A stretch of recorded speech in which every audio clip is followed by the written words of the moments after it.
Hi friends, আজ আমি আপনাদের দেখাবো কিভাবে GP to GP MB transfer করবেন। ভিডিওটি আমি পিকচার ডেমো হিসেবে করছি, তো চলুন পিকচার ডেমো হিসেবে ভিডিওটি দেখি। জিপি থেকে জিপি এমবি ট্রান্সফার, জিপি থেকে জিপি বিভিন্ন এমবির প্যাকেজ উপহার দিতে পারেন বা ট্রান্সফার করতে পারেন। জিপি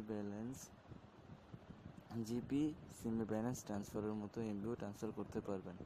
জিপি টু জিপি নম্বরে যেভাবে এমবি ট্রান্সফার করবেন, যদি আপনি 75 এমবি ট্রান্সফার করতে চান তাহলে আই গিফট 75 এমবি যে নাম্বারে পাঠাতে চান ওই নম্বর আর আপনার নাম লিখবেন।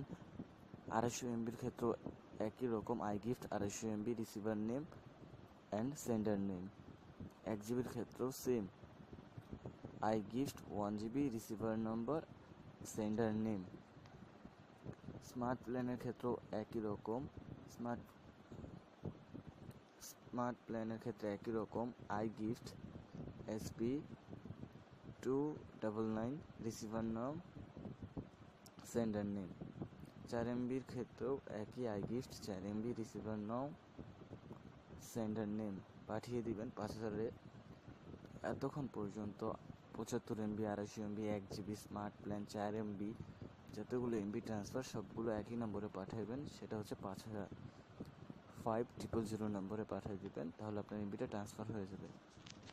এই ভিডিওটা যদি আপনাদের ভালো লাগে অবশ্যই লাইক করবেন, ভালো না লাগলে ডিসলাইক করবেন, কমেন্ট করে জানাবেন কোনো প্রবলেম হলে, আর অবশ্যই আমাদের চ্যানেলটি সাবস্ক্রাইব করবেন। ধন্যবাদ।